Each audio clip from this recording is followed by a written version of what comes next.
sa aking mahal, isang tula ngayong araw. ng mga ina. Salamat sa Diyos sa kanyang pagbigay. Isang biyayang mahal, sa buhay ko'y ilaw at gabay. Sa iyong pagmamahal, tahanan ay may saya. Sa iyong pangarap, kami nagtagumpay. Araw-araw kang biyaya na walang kapantay. Sa mga anak natin, pag-ibig mo'y tunay.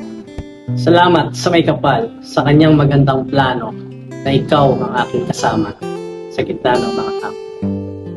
Ngayong araw ng mga ina, taimtim kong dasal, pasasalamat sa Diyos sa pagmamahal mong walang kapantay. Sa bawat yugto ng buhay, ikaw ang aking gabay.